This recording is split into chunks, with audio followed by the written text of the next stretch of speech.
In this episode of The Inner Entrepreneur, my co-host Paul Ryan and I discuss the significance of values and their impact on our personal and professional lives. We highlight our experiences and realizations about the importance of understanding and uncovering our core values. We emphasize how they serve as a guide to our decisions and actions, and often determine the level of fulfillment we derive from our tasks. We share personal experiences about the role of values in our lives and how they help us stay satisfied during the turbulent times of lockdown. We discuss this and much more about the importance of values. So let's get into it. Welcome to The Inner Entrepreneur, a place where soul meets strategy and passion meets profit. Success in business is about more than mastering the external. It's an internal game. Ready to play?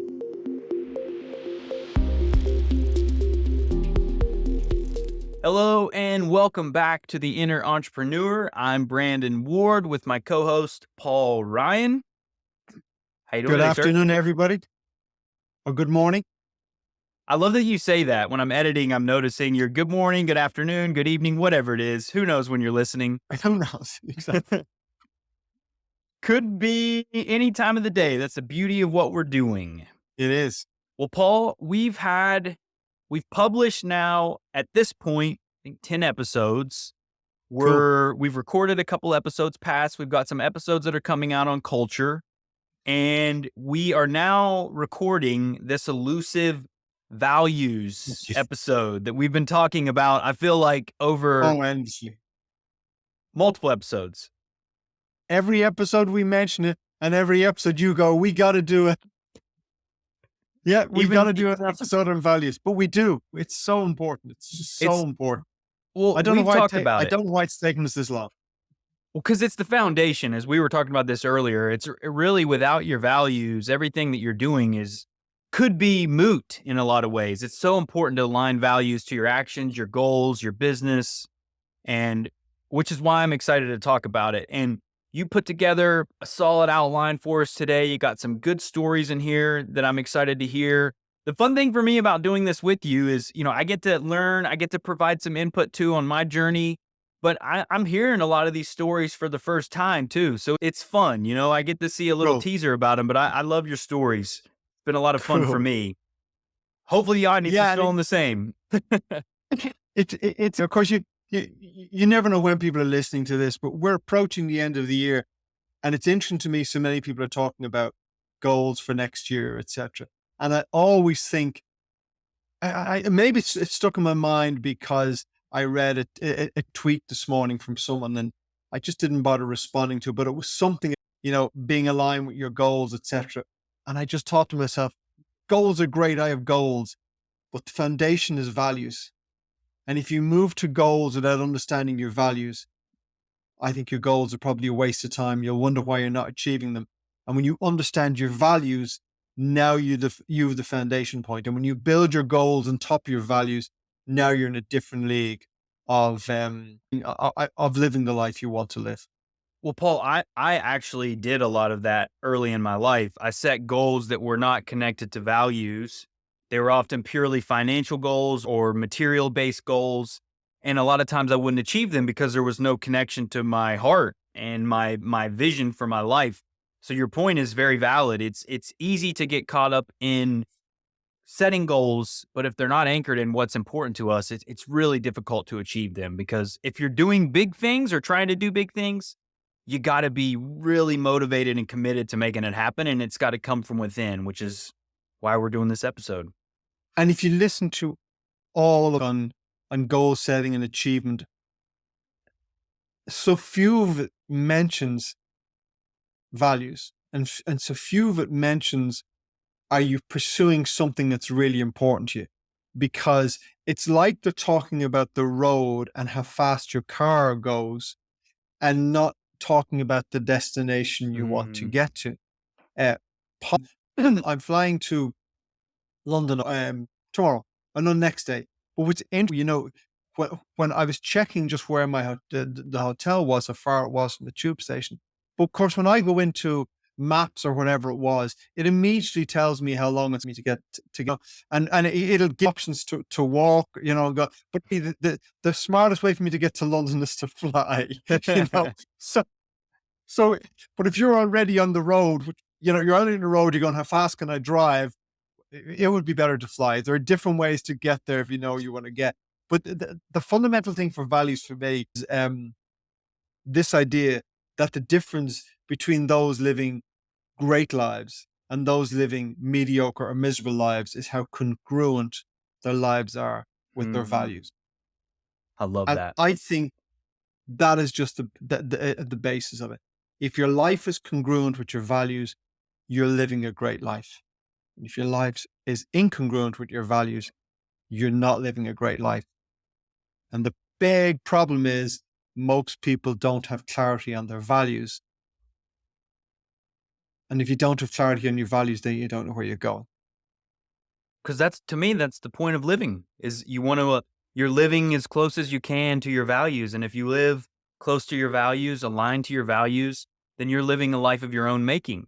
Because a lot of times the people, when we don't define our values, we're living someone else's values. That's what we've talked about before too. If you're not clear on what you want, it's most likely you're living true to someone else's values, what someone else has set for you, whether it's your society, your family, your culture, your school, your work, whatever it is. If we don't set our values ourselves, we're often just living true to someone else's values, whatever they may be.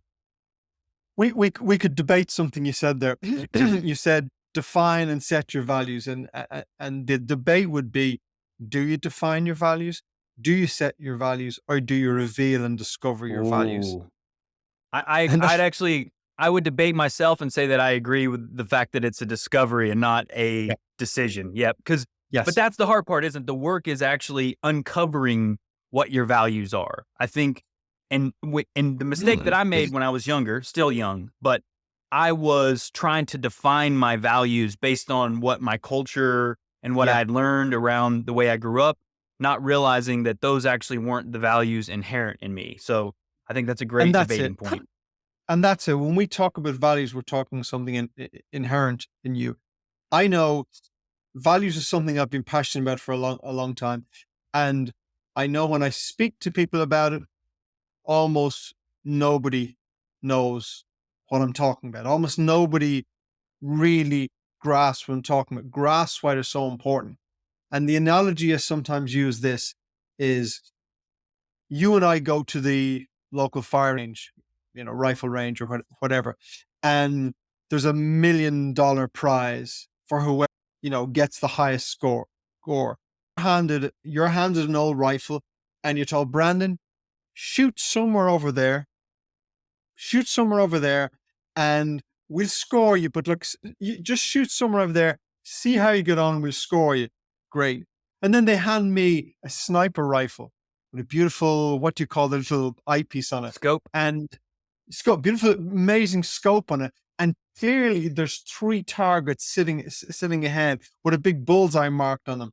And you're looking and going, so this guy has a sniper rifle and he's 3 bullseyes marked on them. And I'm told, shoot anywhere. Who's winning the $1 million? Plus, they say to both of us, you can keep going as you want. I mean, Paul, you can shoot, and if you don't worry if you miss the target, that's okay. Come back and go, how did I miss the target? Maybe I can fine tune it a little bit. I'm just going to move slightly. Bing. How long before I'm hitting the 3 targets and collecting $1 million? Pearl Brandon's still shooting. I'm just shooting, holding my You're breath, still, hoping for the best. you're Just still, hoping for the you're still best. shooting. I've straight out to the car dealership, buy myself a Ferrari. So, but it's I'm being funny, but it's that to me that is the simple difference. If you don't know what your values are, you're trying to hit something so you'll achieve the reward. The reward is a better life because look, everyone wants happiness, fulfillment. Whatever our goals are, we all want a better life. And you're standing in the firing range going, well, if I shoot somewhere, and by the way, you will hit the target occasionally, or hit some of the target, so you'll get positive feedback and you get results, as opposed to someone who knows exactly what they want to hit and where they're getting for, and they know, this is exactly how I get there. It's a whole different thing. It sounds like we're talking about goal setting there. We're not. We're talking about values. But the obvious conclusion is that when you become very clear on your values, your chance of living a life congruent with your values grow exponentially, grow enormously. And that's just very, very, very, very, very simple. Well, Paul, but so many of us live our lives the way, in that analogy, the way you described. Many of us are randomly shooting in a direction towards something that we don't know. We may get a great outcome if we hit the thing, but we're not sure what the thing is. We're not even sure on how we can improve. The problem with that lack of clarity is, in that analogy, what can I do to improve, to get better, to be more Nothing, specific? Nothing. nothing. So if you set goals without values, that's Yes. exactly what you're doing. You may be hitting that mark, but what is it connected to? The values are the foundation from the goals with which they spring from, right? And the evidence of that, Brandon, is how many people do we know that are supposedly very successful? To the world, they seem very successful, but they're living miserable, shitty lives Yep. because they've achieved what the world has defined as success, but they're miserable. So that's the whole point. They've achieved something and the world is going, you've hit target, that's success. And they go, if that's success, why am I unhappy? That's because it was someone else's version of success, not your own. How I stumbled across the real importance of values. I mean, everyone talks about values, but how I stumbled across what I really believe values are was June 2008. And John DeMartini, Dr. DeMartini, traveled to Ireland, and a chap I knew him as a speaker, so I got to go along and spend a weekend in his hotel where he's doing this talk. And he spent the weekend, and he's a very, very interesting man to listen to. He really is. But he talks about values, and we talk. People have one message and they say it 1,000 ways, and fundamentally, his message is understand your value. But he's a whole weekend, an incredibly interesting speaker. But he has this process. It's a 13-step process, which we will go through before the episode is over. A 13-step process of 13 questions they ask, and these questions reveal your values. So that's great. As part of the course, you have a manual. The manual is behind me on the shelf if you're watching this in video. And he goes through the 13 questions, and you answer these questions, and as a result of this, you reveal your top 3 or 4 values. So that was great. I did this. I thought this was really interesting. I did this, but I mean, the week, drinking from a fire hydrant, as they say, overwhelmed with the amount. So I am, with just too much information to take at least that part away. I go home anyway. That's fine. Really interesting weekend. A huge amount learned. And that's it. I kind of forget about values if I'm completely honest. I've done the exercise. I've revealed my values, but I kind of forget about values. So within the next year or so, I do some other DeMartini course because obviously I've been hugely impressed with him as an individual, and I go and do something else with him. And again, it's a different course, but he does the same thing. Choose 13-step values. I get to do them again. So clearly at this stage, it's evident that I'm not that bright because I've now done this twice and the penny hasn't dropped because they're 18 months apart, but I've done it. That's okay. I do it again. It could have been a different course he was doing, could have been something in finance I was focused on. I do the course. That's great. Brilliant course. Great speaker. But 6 months after that, I'm sitting in my sauna upstairs one day. And at the time, what I would do sometimes is I would go and reach for a book or something as I was sitting in there. So this is maybe 10, 12 years ago. So it's before you maybe could just go to YouTube on your mobile phone or whatever. So I reach for a manual, and randomly I pick up a DeMartini manual. Of course, I've done it. And I scroll through and I look at this values work I've done. Start seeing the identifying my top 4 values. And I'm going, that's really interesting. How come I didn't realize before that was really interesting? Because now I'm looking at them from a bit of a distance, and I'm just seeing a piece of paper that I've written that says these are the 4 most important things in your life, and I'm going, shit, they are. These things are really important to me.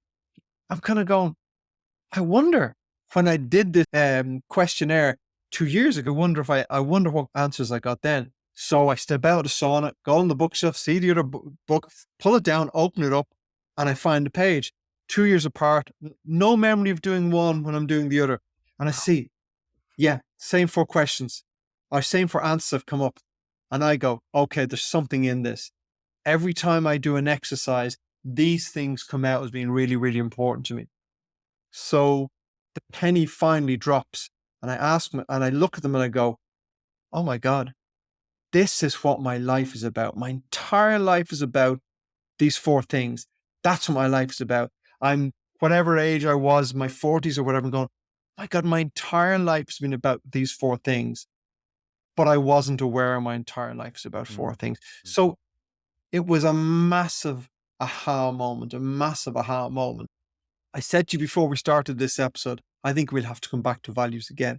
And this is the reason I'm saying that, because at some point, if you're fortunate, the penny drops and you, oh my God, you understand the importance of really realizing the small three or four things that drives everything you do. And that's how long it took me. It took me over a number of years until the penny finally dropped and I went, understanding my values is everything. It's the foundation to everything I do. I'm curious, Paul, for you, once you had that aha moment in 2008, what shifted? Like, how did you start to operate differently? Did you start to The, sh- reorganize your life?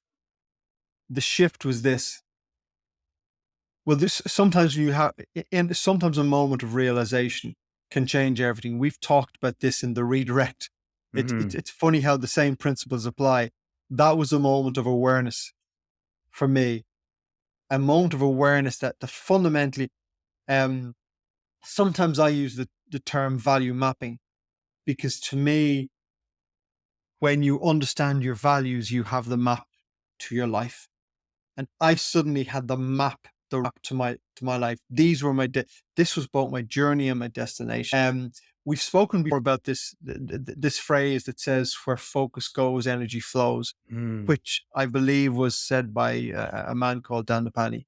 And I heard of it sorry, not Dandapani, sorry, Guru Deva. Guru Deva was Dandapani's guru, who wrote the book Unwavering Power of Focus, and it's a book I think a lot. And so if you think of that concept, where we put our energy, where we put our focus is where our energy goes, and that's what blossoms in our life. And what we've said before is that your energy and your focus are indiscriminate. And what that means is that if in your garden you've planted, so the analogy I use is your energy and your focus leads to where your energy goes, and your energy is the sun, is like the sun or the rain.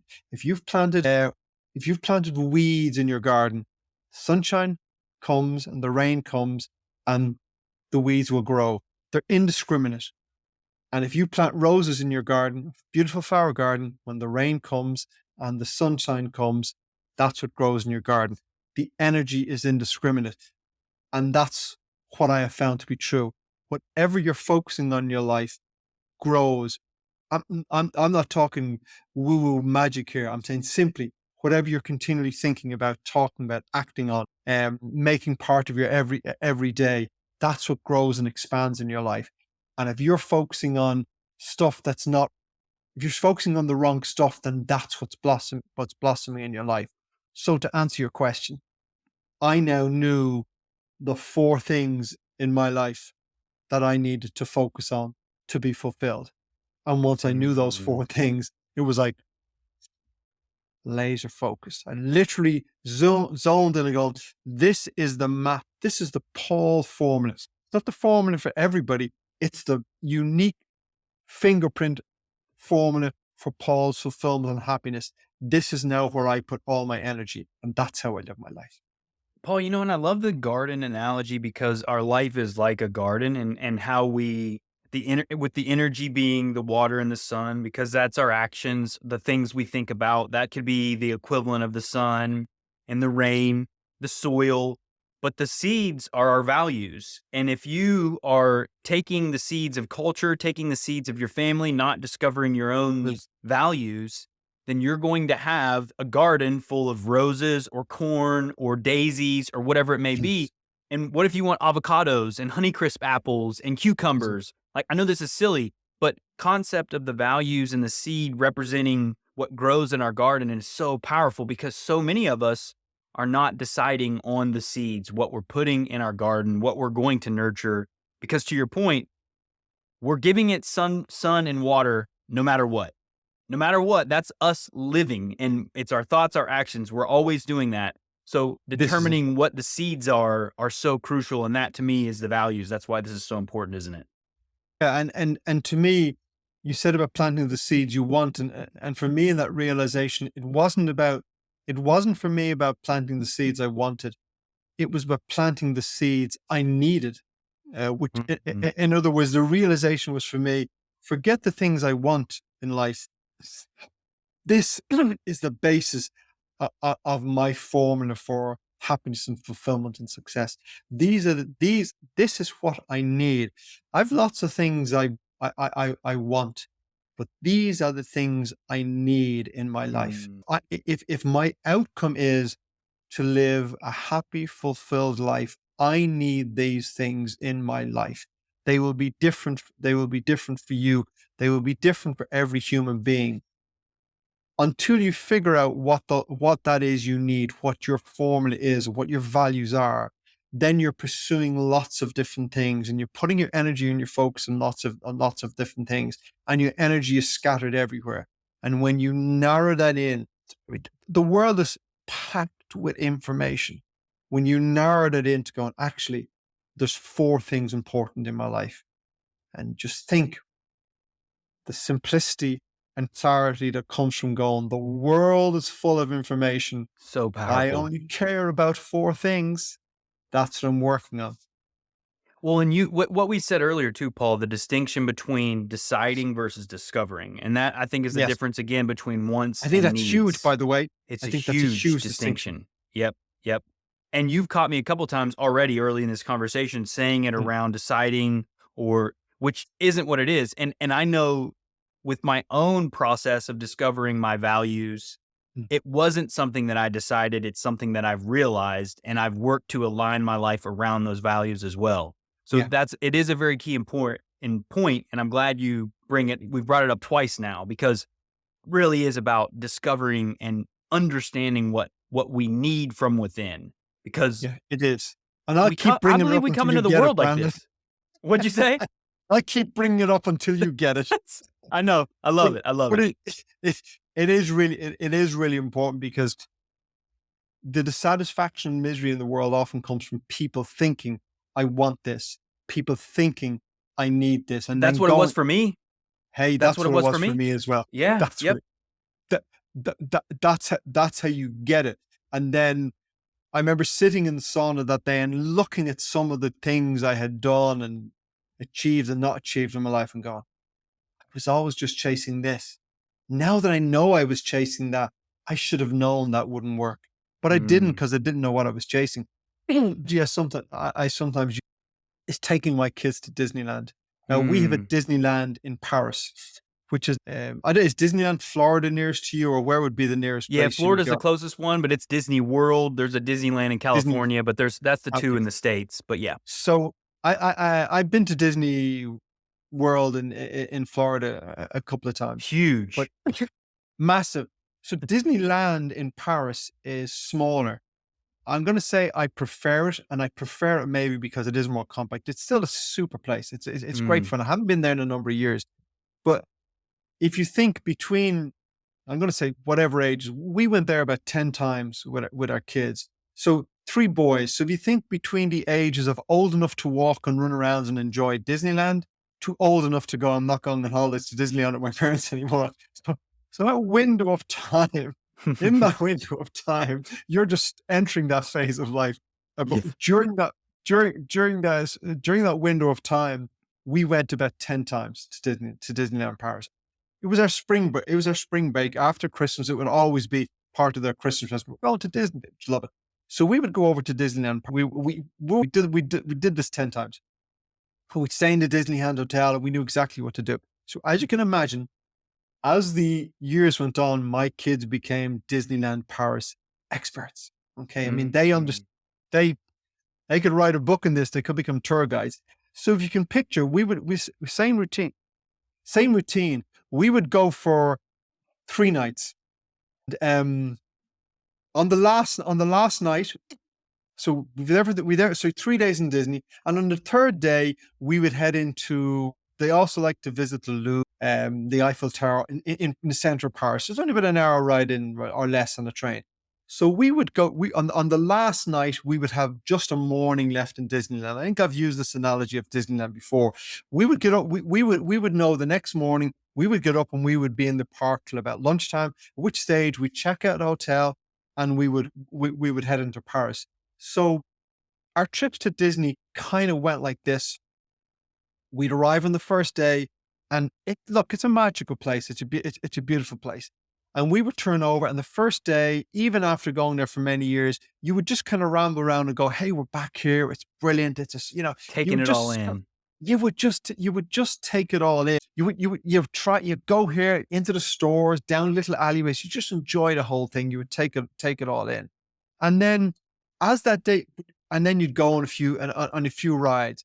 But as the time moved on, they would get more focused. On the last evening, we would be sitting down having dinner, and when you get to Disneyland, there's a map, and they would have the map on the table. The three of them would sit around and go, "Okay, tomorrow morning, guys, early breakfast." Now, I think the deal was that when you stayed in the Disneyland hotel, you got into the park an hour early or something. So they were very, very, very, very, very focused. They'd have the map and they go, "Okay, we have from 9 o'clock till we exit at 1 o'clock. Okay, what do we get done?" If you've been to Disneyland, you know it takes a long time to do anything because the Oh yeah. park is big, there's queues, the whole thing. And they'd go, "Okay, what's our favorite ride?" And it might have been the Indiana Jones ride or something. It was a big favorite Oh, of mine nice. as Yeah. Oh well. yeah. Yeah. And they'd go, "Okay, we need to get India." And of course, your favorite rides are the busiest ones. So they would sit down literally with the map and go, "Let's start with the Indiana Jones ride." Now that's the other side of the park, but also it'll be quiet at that hour of the morning. So we would have an early breakfast. Yeah, and they were like troopers. We'd exit the hotel straight to Indiana Jones. We would be there as it opened and we would get in the Indiana Jones ride. Done. Sometimes you'd actually get to go again because it was so early. They'd get that done. They would have mapped out, okay, now across the park, they would know exactly the route they were taking. They would get to the second ride. And in that morning, we would get 4 or 5 of the big rides done. And the simplicity of thinking about that, from my view, it's kind of like life. In the early part of your life, maybe the first 25 years ago, you're rambling around Just Disneyland. randomly enthralled by everything. Yes. And by the way, you should be. You should Right. be. I think that's an important piece, isn't it, Paul? Yeah. That's a good thing to learn because that's actually how Yes. you end up discovering what's important is Yes. by rambling and wandering around. But continue Yeah, with your you story though. you you you ramble around, but then as you get to your maybe mid towards late 20s, you begin to have this urge to focus, and that may be settle down with a life partner, a spouse. It may be choose a career. It may be buy a home. Whatever it is, but you begin to lean towards a much more narrow focus because you've begun to rule out all the stuff that you don't want to do. When you get into towards the latter stage of your life, and I'm a couple of years away from 60, but what I've noticed is that the people who are the most satisfied at my age and older are people who've really narrowed down what's important to them and really use that time. The thing about it is when you're in your 20s and your 30s, drifting is cool. Yeah, it's cool just to float around, go here, go there, don't have a steady job, be a beach. All those things are cool. Let me tell you, as you get older, that becomes less cool. There's less Hmm. people doing it, and you get to a stage where you want, some solidity in your life. If you think of my children on that last evening in Disney sitting around the table, if they had just said, tomorrow we've only got 4 or 5 hours in the park. Let's just hope it's a great time and ramble in. Nothing would have got done. Mm-mm. They might have got to one of the rides. They'd go to something else. The park would be too busy. They wouldn't have got the ride. And they'd end up coming back, I would like to get to Haunted House one last time. We would get on the dinner, 1:30 or 2 o'clock heading to Paris, and they would be buzzed. They go, "We got to go to the haunted house. We did all this. We did it." And they would have had a rocking morning. And to me, why did they have that rocking morning? Because if they knew their values from the point of view, if they knew what was really important to them, they knew they'd limited amount of time. So they said, "We can't in the last 4 or 5 hours do everything in Disneyland. So let's narrow it down to what's really important and let's just freaking well go and do that." And to me, my stage of my life, it's going, life is limited. Time is limited for us all, no matter what age you are. Let's focus on this. Let's focus on what's really important to me. And everything else is noise. That's the importance. That's the importance of values. And that's why for me, you have to know your values. If you really want to have a life that's fulfilled, you want to get in that train back into Paris going, that was a great spin. That was a great ride. You need to know what the formula was for spending that last day in Disneyland. And that's what they did. And to me, it's a perfect analogy for why you need to know your values, because otherwise you're drifting. And if you're drifting, you'll get to the end of your life, feel like you just drifted. And Paul, it's interesting too because the drifting phase is important because that's when you sample different things. You're going to get a sense of what you like, what you don't like. If you don't have a period where you explore and drift, then it's possible that you may say, "Oh, what if I did that, or what if I tried this, or I wish I would have tried that." That's I drifted a lot in my early 20s and or in my through my 20s, Paul, I was just floating, trying all kinds of things, and I didn't like it. I didn't like it in the moment. I reflecting Embracing the journey in that point in my life would have been healthier. I would have been happier. I would have been understanding and I'm exploring. But I think it's important that you have that period of exploring, but getting to the decision points to where you're saying defining what those are, just understanding what those are by discovering them, right? And moving away from the things that we don't want our life to be built around. That's the thing I think people get stuck on is they don't ever leave that drifting point and they just continue to drift. And if you spend your life in a drifting phase, it's impossible to find fulfillment unless you just accidentally stumble into This it is just so true. happens to be your value that matters to you aligns up Yeah. with your stumbling, which can happen too. But Yeah. I think exploring and then determining, okay, this actually is what matters. I'm going to focus my energy there. It's so critical because it's so easy to just, and honestly, Paul, especially in the world we live in now, it's so easy to just drift and float and try all these different things and never anchor in. But man, the older we get, the less fulfilling that is. I Yeah. felt that. I'm 2 years away from 40. I'm so much happier now that I've gotten clear on what matters to me. I've got a family, I have a loving wife. If I didn't have those things, and I see, honestly, look, I look around, I see a lot of friends, a lot of people my age that aren't settled yet with a partner. They Yes. don't have kids of their own, which is fine if that's truly what they want. But I Yeah. also see a lot of people that are unfulfilled because they're Yeah. not living true to values that matter to them. And so that story is great. It's really about narrowing that band of focus and pouring your energy into what matters so you can get the most out of your time on earth. When I look at every great thing achieved, and I think of Gandhi or Martin Luther King or Stephen Jobs, any Tiger Woods, pick anyone, Nelson Mandela, pick anyone who's achieved something great. By the way, pick your grandmother who did something great, or someone in your community who did something wonderful for the community. It doesn't have to, you don't have to be Steve Jobs. Pick someone who built a community center or did something for charity. There's a same formula that's true with all of these people. They did something that was really high in their values. They may not have used that language, they may not have realized that, but how do we know it was really high in their values? Because it was something they were obsessed with. It was something that really was meaningful to them. That they, every time you met them, they talked about it. They thought about it. They worked on it. It was really high. So they were doing something really high in their values, and they worked really hard towards it. Now, if you find anyone on the list, as I say, family member, neighbor, to being Nelson Mandela, any of those people on the list that have achieved something wonderful in lives and lived a very fulfilling life, it's always been the same. They have known what was important to them and they have devoted their lives to it. And the fundamental basic of understanding your values is getting to figure out what's really important to you and go and devote your life to it. It's not more complicated to that. I mean, nobody does it, or very few people do it, but that's the simplicity. I challenge you to find any story of success in the world where the person hasn't found something really important to them, devoted their lives to it, and that's how they became successful. I don't know if there's another way. It seems simple to me.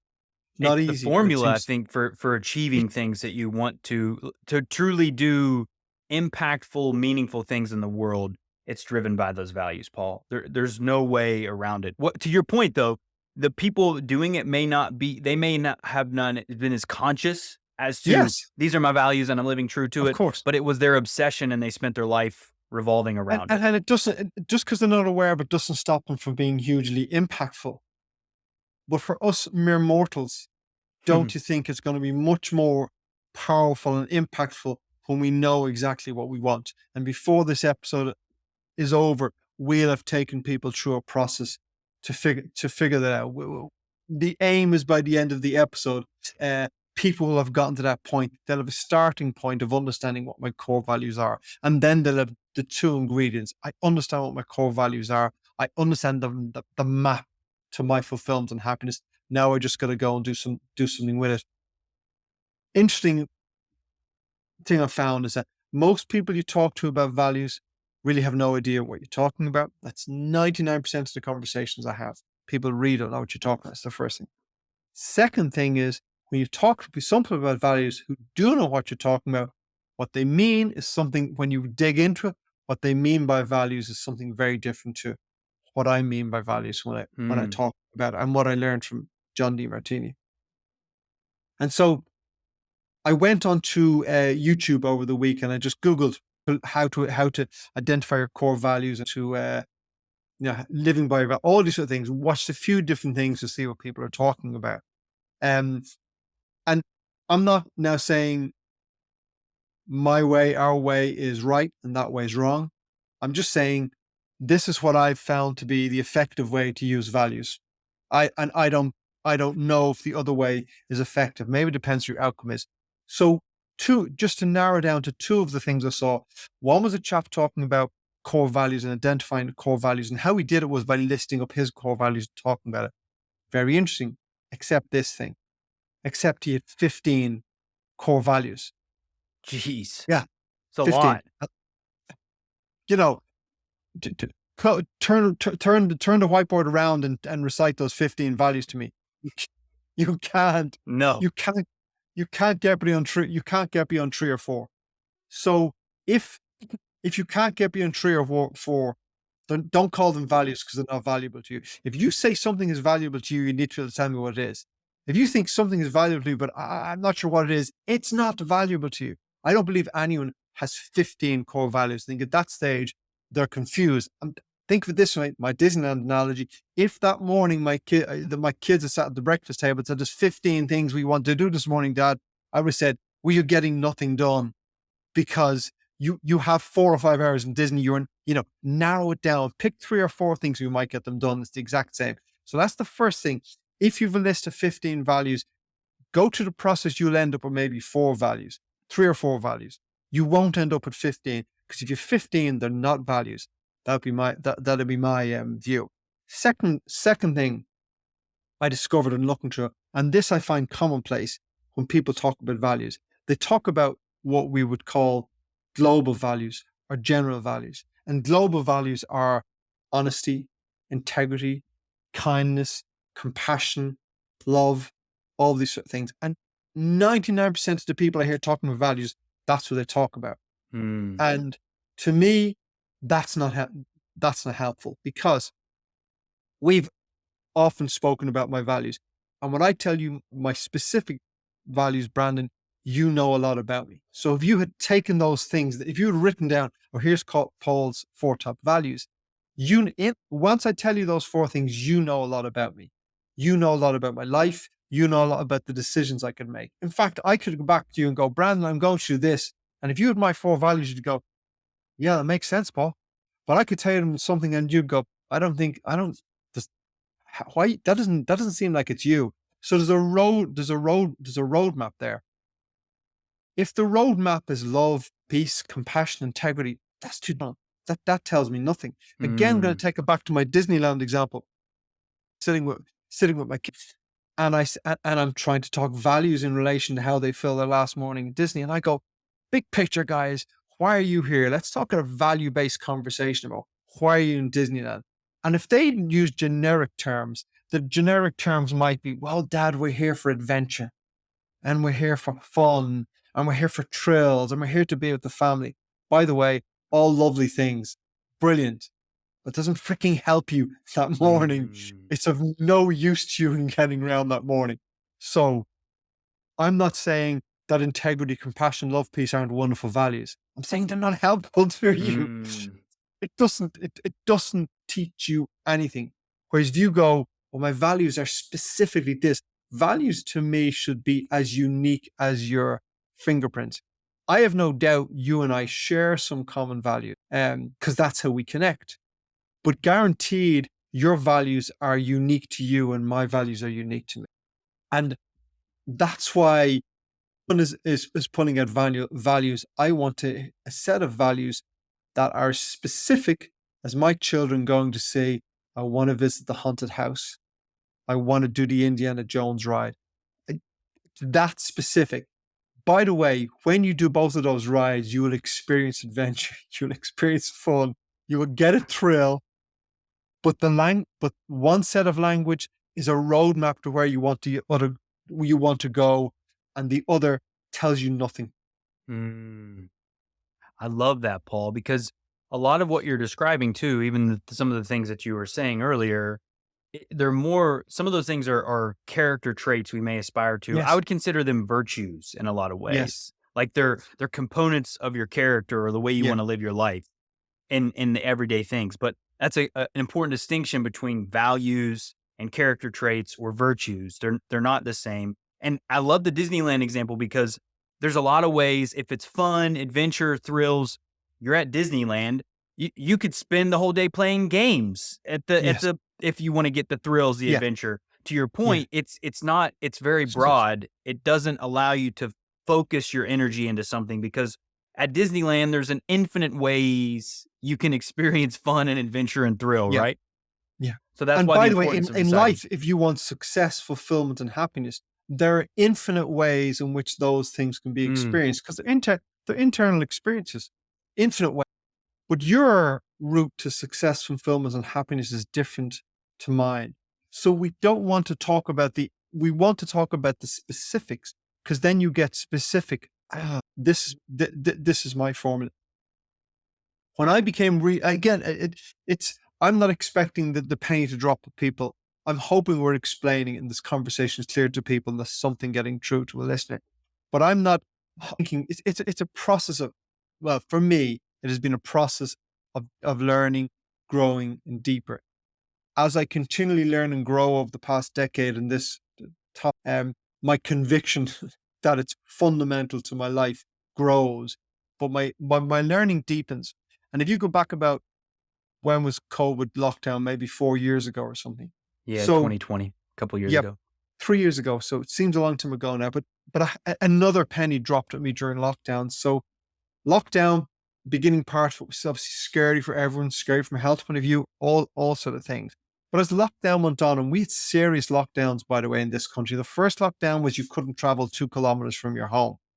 When they Wow. released that, yeah, 2 kilometers. When they released that, it was 5 kilometers from your. Thankfully, I live not far from the ocean. I live in a beautiful countryside, so and I have a lot of space. So it was pleasant for me. But how strict we were here was one day I went out riding my bike and a police officer came up behind me on a bike to see where I'd come. And they were checking. So it was very, very strict. So lockdown was difficult for a lot of people. And I'm sure it was the same. And a lot of people, a lot of talk of mental health issues and all these problems. A lot of talk about it. Paul, alcoholism during that time went up like 300%, by the way. They found Really? some studies, yeah.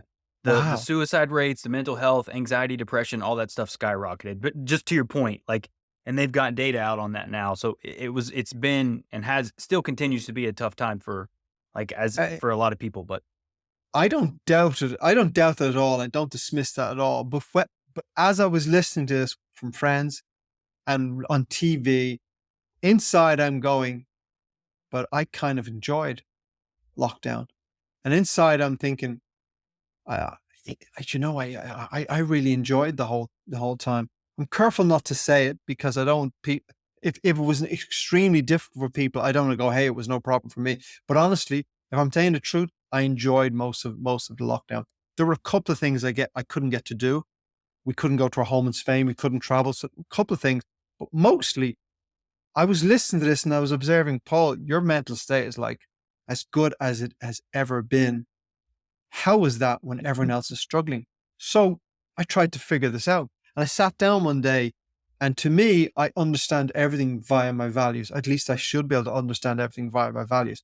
So I sat down, I had my values in a sheet of paper, and I got a blank sheet of paper, and I sat down and I started to think through why I had been, why I had been so content during that period.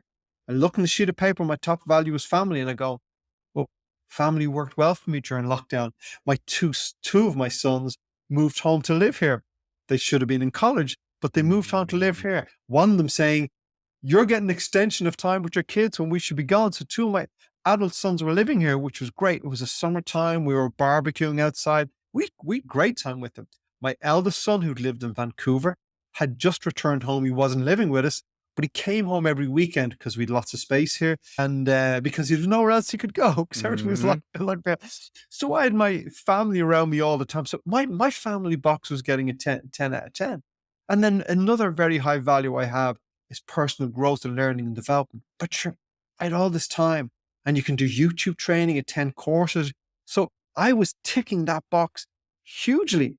Well, my next value is personal well-being. Thankfully, I was well, my family are well, but I was getting out on the ride in the hills and the mountains. We have a gym here, swimming in the ocean. We have a sauna upstairs, and I was getting lots of time to meditate. So my well-being box was being enormously ticked. And my last really important value is wealth.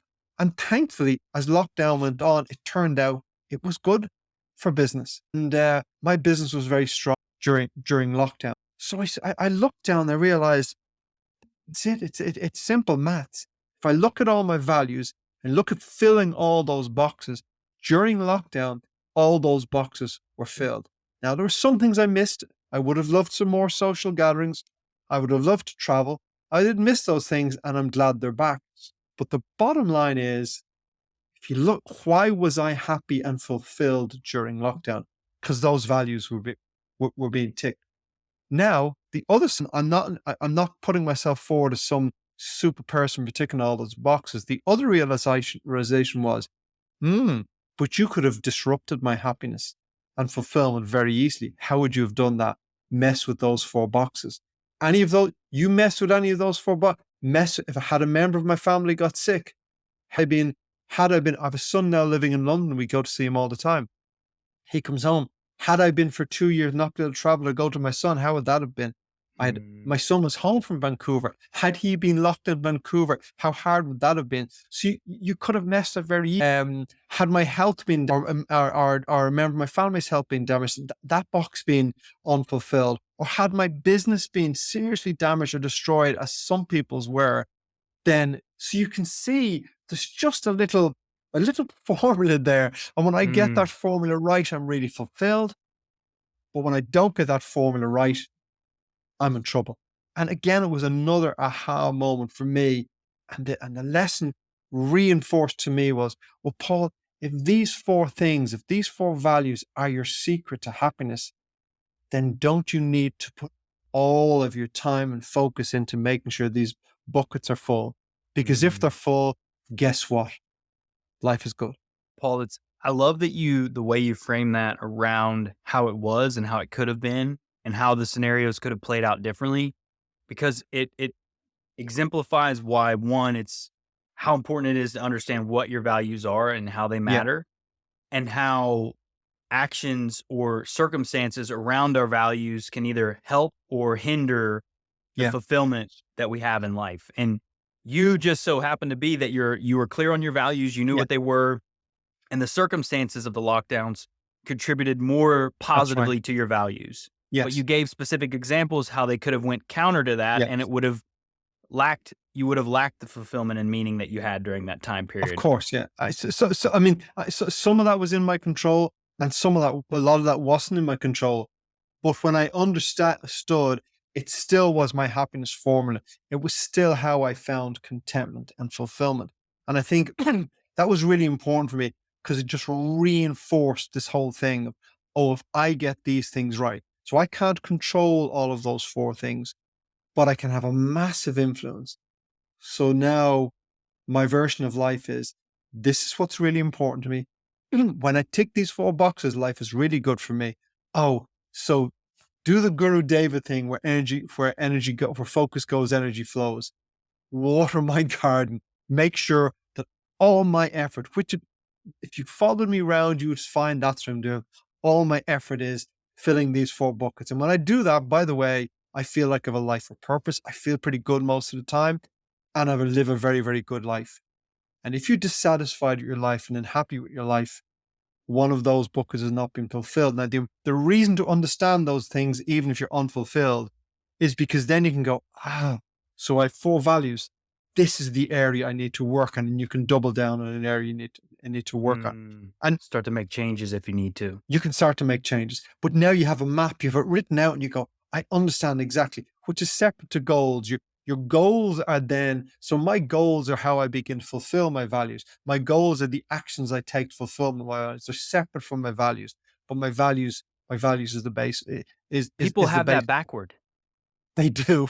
They have it backward. We don't know our Completely. values and we build goals, Yeah. often driven by whatever society or culture tells us. Yeah. We're pursuing things that aren't important to us without even knowing it. And then we wonder, we look back, and especially around this time of the year, as you said, we're approaching the new year. A lot of people are thinking about what they want to do in the new year, the goals that they want to Yeah. set. They're Yeah. reflecting on the year that they passed. Did they reach the goals that they had? And then they'll look at, oh, I need to get better at setting goals. I need to have a different type Yeah. of goal. I need to have a different goal process. There's Yeah. all kinds of I need things to you be said more at the top of the productive. show. Yeah. Yeah. It's set SMART goals, the framework Yeah. for goals, all this stuff. Yeah. That's All that sort of stuff. important, but Yeah. It is. none of it matters if they're No. not connected to your values. It's important, but it's step 2, not step 1. And And we've got it reversed. everyone's going straight to that step 1, and they wonder why they're not fulfilling their goals, not achieving them, not committing to them, because they're doing stuff that's not meeting their values. Do you think I need any motivation, any incentive to take care of my family, to take care of my personal growth, to take care of my well-being, and to take care of my wealth?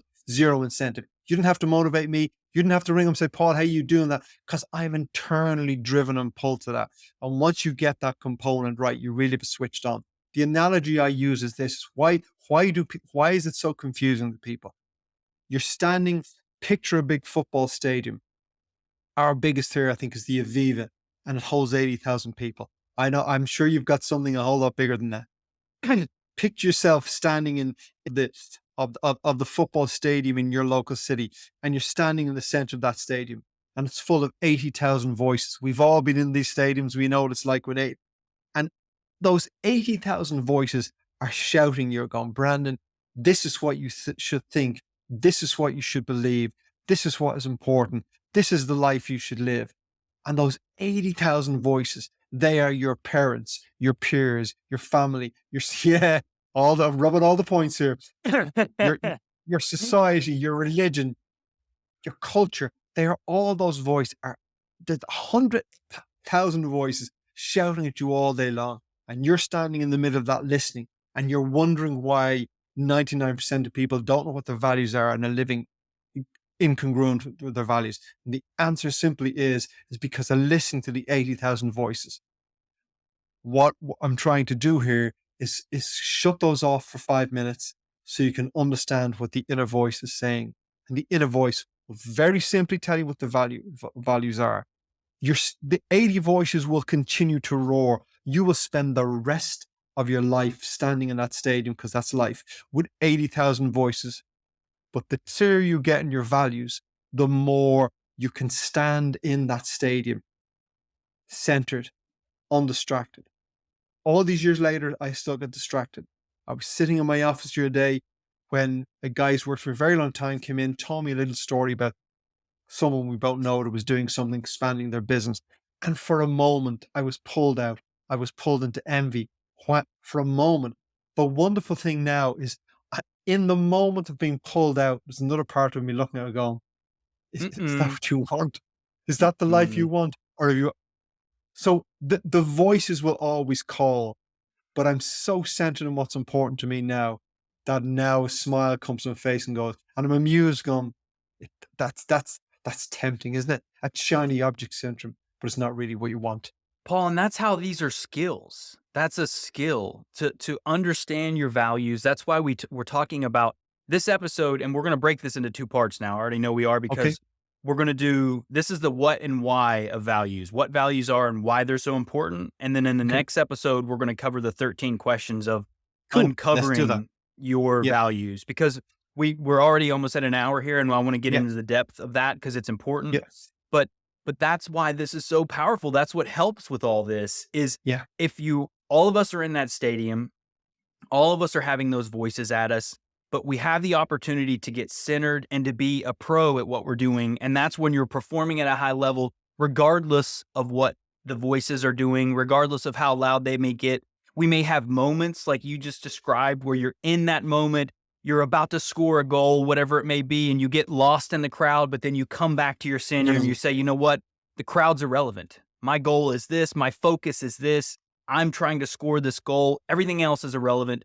That's what you had in that moment. You had that envy for a mm, moment, that shiny object syndrome, but then you came back to your center, you came back to your values because none of us are immune to this. That's the process. But as we get better at this, as we work these things, as we grow these muscles, the point that we come back to is much quicker. We recognize it in the moment and we get back to what we know we need to do. It's often challenging when we're just learning these things because the yeah, old ways, the loud voices are so much louder.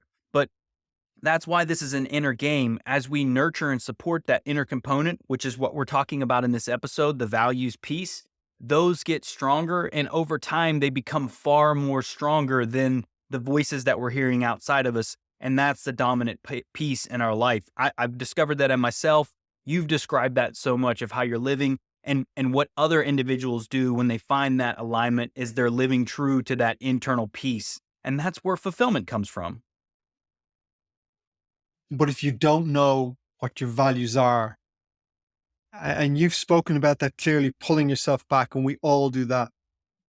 But if you've nothing to pull back to, and that's the problem. So if you're standing in the stadium and the voices are shouting, and you look inside and you find nothing there because you don't know, then you go to the shiny object syndrome. Then you go to the loudest voice, to the person who looks to whatever it is.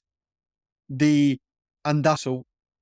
But something shifts and locks in. And you asked me at the beginning of this episode, at that moment when I said the penny dropped and I looked at my values that I'd done years apart and gone, oh my God, that in that moment they locked in Mm. and I understood who I was and I understood what was really important. And I go, this matters to me. I'm not distracted by anything else because nothing else really matters to me. I, we're a big rugby country. And when we've scored a try and then you have to convert, which you have to kick between the posts. And I've never played. And the admiration, 80,000 people are watching. Half them want the guy to score, half them don't want him to score. And he's standing there, and this could be winning his country the cup. And he's standing there, and there's 80,000 people watching. And people talk about how you switch off from the 80,000 in the crowd. And the answer is you don't. You don't try and switch off the 80,000 voices. You just bring your attention to what you're doing. You Exactly. bring your attention to the kick. Because you can't switch off 1,000 voices. That's like when people say in true meditation, how do I stop thinking? I can't shut my mind off. No, man, shut your mind off. It Don't. doesn't shut Yeah. off. You're meant to focus your attention so that you don't hear it. So most of my life is standing in that center kick to kick the ball, completely unaware of the 80,000 voices. That's most of my life. And occasionally it comes in and I go, oh, they are still there. Note to self, they're still there. And that's what's happening. And really what this is about is understand those values. And in the next episode, we'll take you through that. It's a simple process. It won't take that long, but we'll take people through 13 questions. And the best way to do that will be to sit down on a sheet of paper and literally go through it. And after that, you will have begun the process of identifying what your 3 to 5 most important values are. And next time you're standing in that stadium and the voices are shouting, you'll know what matters. Paul, it's cool that we're doing it at this time of the year too, because I think the values are going to anchor into how people can think about the new year.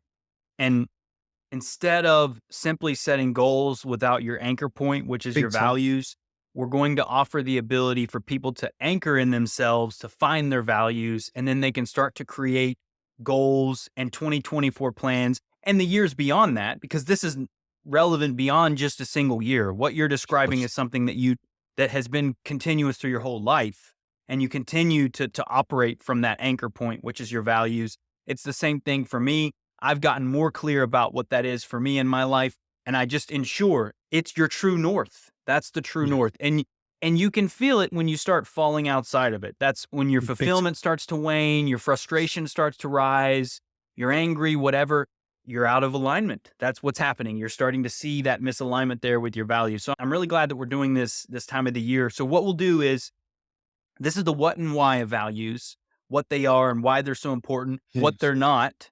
And then Yeah. next episode, we're going to walk through the 13 questions that John Martini laid out for us. John D. Yeah. Martini, right? Yeah. Yeah. And Yeah.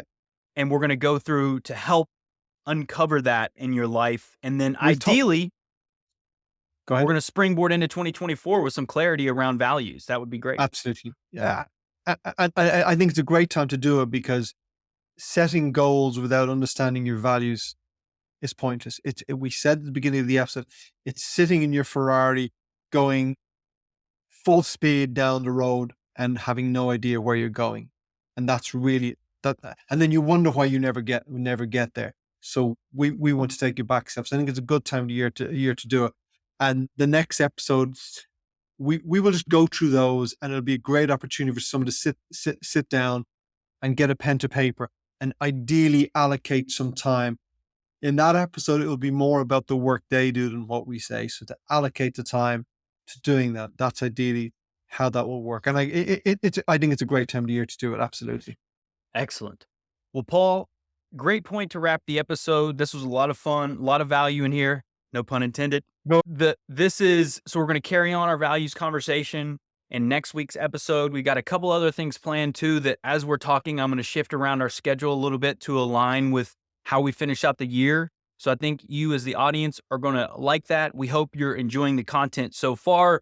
We're pushing beyond episode 10. Paul and I are planning to do this for a very long time. So if you've got Absolutely. comments, thoughts, questions, if there's topics that you'd like to have us cover, let us know in the comments section. If you can subscribe on YouTube, if you can, if you're there, or on Apple Podcast, wherever you're listening, we're everywhere now. So we certainly appreciate your attention and your eyes and all Absolutely. the energy.